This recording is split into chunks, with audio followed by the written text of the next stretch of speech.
Number one, a handful. So a handful kind of means a small number, a handful of people.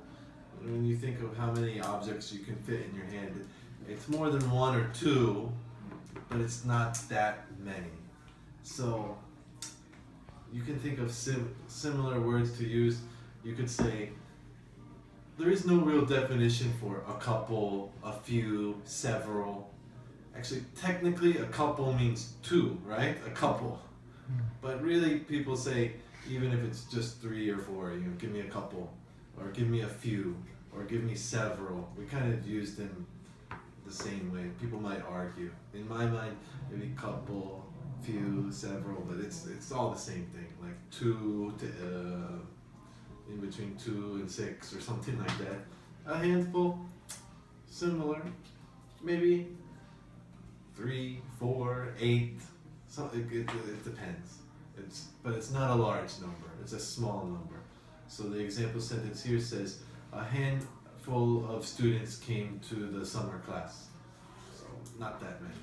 8, maybe even 10, but not that many. Small number. Number 2, wipe out. To wipe out can mean, usually it means to destroy, to completely destroy. The barbarian army wipes out the village. They kill everyone and they burn the houses. Here they use it to talk about brands. A $15 minimum wage won't wipe out brands, completely destroy brands. The brands are going to survive. The brands are going to exist. They won't be wiped out. This word can also sometimes be used to mean crash. If you crash, if you are riding your snowboard or wakeboard and you wipe out, means you fall. Pretty big fall. You crash. So, but it usually just means to destroy. So it can be used with armies and physically wipe out. It can be used with brands to destroy them and they no longer exist. Anything like that. Number 3, franchisee. So I think most of you maybe know what a franchise is. McDonald's, many restaurants are franchises. Maybe some, Tucson was probably a franchise, right? And if you have the franchise is the word franchise, just with one E, can be used to describe the brand or the investment that you're making. A franchisor, F-R-A-N-C-H-I-S-O-R, is the person who is giving the rights. So McDonald's is the franchisor. Tucson is the franchisor. The franchisee is the person who is buying the right, the person who is kind of making the investment. You have been given the right by a corporation to sell its products. The company that my mother was running was medical services for old people, but that was a franchise agreement. They had many existing locations, so the franchisor will provide umbrella support, and they might give you all your documents, so you don't have to write up the documents. You just have to fill in and sign the dotted lines, and they might give you advertising material, stuff like that. But you're going to obviously give them usually quite a large percent of your profit. Every franchise agreement is different. I think with that one, with the one my mother did, I forget, 20%, but I think something like McDonald's or some restaurant might be higher. I'm not exactly sure about the franchise agreements, but the franchisee, for example, I want to start Tucson Place, so I pay money and get the rights. I'm the franchisee. Notoriously comes from the word notorious.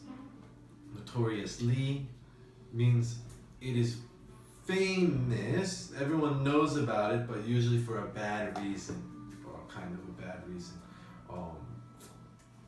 Another similar word would be infamous.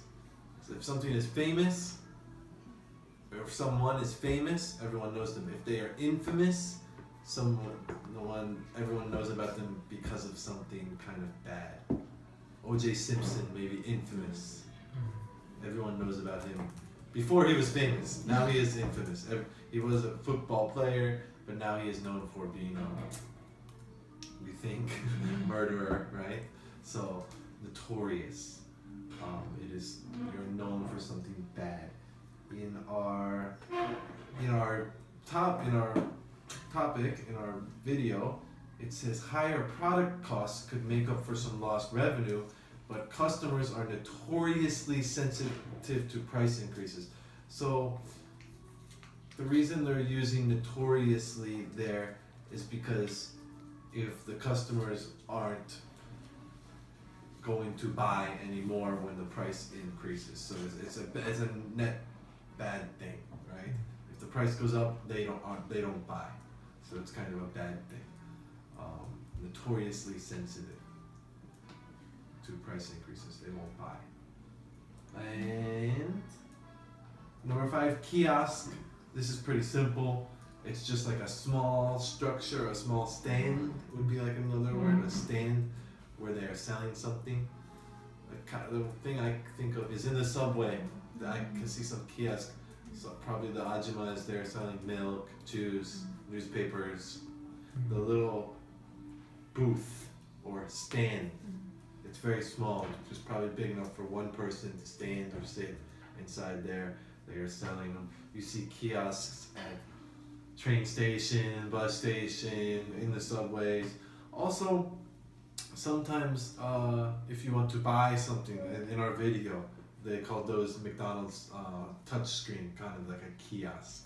If you want to go buy tickets at the train station, there might be a kiosk. Just a little stand, a little booth. And number 6, automated. I think you can probably understand that one. It is automated, meaning it is using machinery, electronics. No physical people are doing that. It is streamlined, goes quicker. Electronics kind of takes care of everything for you. They are talking about jobs being automated, so they are taking the people out of the equation, and the machines are taking care of it. Any questions about these 6 words? Okay, I think